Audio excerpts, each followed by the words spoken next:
Grand Matin Sud Radio, 7h, 8h30, Patrick Roger. Il a donné le ton à Binel Khatmi ce matin. Il a dit faut arrêter de râler autour des Jeux Olympiques que l'on organise en France.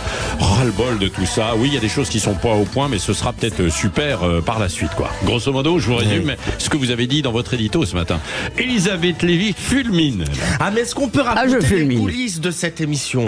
Non, en sortant du studio, sur mon téléphone portable, j'ai trouvé, je me suis fait gronder par Madame Lévy, qui est une amie par ailleurs, qui m'a expliqué que j'avais raconté n'importe quoi. Oui, bon. Ah non, bah alors d'abord, si vous voulez, moi, la grande fête du sport, si vous voulez, excusez-moi, les valeurs du sport, c'est quoi aujourd'hui? Vous allez me dire, hein, le racisme dans les stades, l'argent partout, l'homophobie, le Naël le petit ange, c'est ça les valeurs du sport, et sans compter toutes les polémiques sur le drapeau israélien qu'on devrait cacher pour les Jeux. Deuxièmement, et après je vous laisse répondre bien sûr, si vous voulez, contrairement, vous avez raison, la moitié c'est de l'argent privé, que les privés s'endettent, c'est leur problème. Toutes les villes qui ont organisé les Jeux Olympiques ont été fortement endettées. Montréal a mis 40 ans à payer.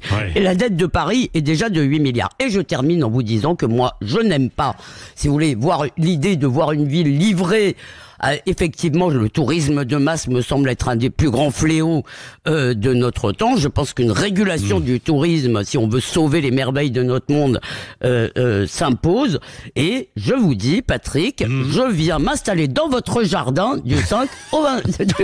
Voilà. Alors, j'ai ma petite tente, hein, n'est-ce pas?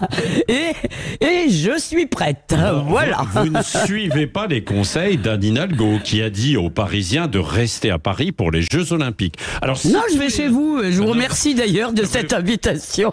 Alors aussi, tous les on est beaucoup, hein. Oui. Alors c'est ça, parce que si tous les Parisiens restent à Paris, alors je ne sais pas où on va loger tous les touristes et puis tous les gens qui vont venir voir les JO, Aminel Khatmi, non? Non mais oui.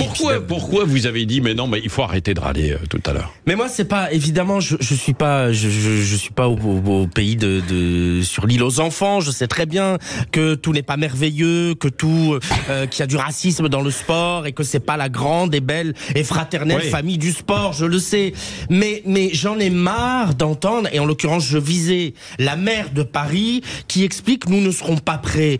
Bah si, la France est capable d'accueillir ces Jeux Olympiques. Elle met la pression sur les autorités aussi pour que chacun avance de son côté, quoi. Non, oui, c'est mais un petit d'accord, peu ça. mais elle est au pouvoir, elle est maire de Paris, donc on attend d'elle des résultats. Par ailleurs, effectivement, sur la question de l'endettement, ça peut être un sujet. Je rappelle simplement que les investissements publics qui vont être faits, les caméras qui vont être mises dans le métro, les lignes de métro qui vont être ouvertes, les équipements, et notamment des équipements dans des territoires, je pense à des territoires de banlieue qui sont des déserts en matière d'équipements sportifs et qui vont avoir, qui ici un gymnase, qui ici une piscine, qui ici un stade de basket. Parlons-en de la piscine. La piscine c'est des équipements qui vont rester après. Elle n'est pas à taille, à la longueur, résultat, on va voilà, Patrick, vous rangez du côté des râleurs.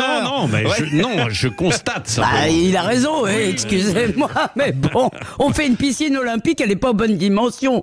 Vous admettrez que c'est quand même un petit peu... Et puis, écoutez, j'espère que ça va... Non, mais un mot, j'espère que ça va pas se passer, mais enfin, vous dites, on est capable d'organiser, rappelez-vous, le Stade de France, comme nous avons été capables. Non, alors, après, là où je rejoins Amine, il faut évidemment pas le souhaiter. Voilà. Vive les JO, notre pays est un grand pays, et on est capable d'accueillir cette fête, et ce sera une grande fête. Voyez, je propose une épreuve de boxe à Sud Radio. Elisabeth Lévy. Oui, merci Elisabeth. Voilà, tiens, c'est Michel Fugain qui...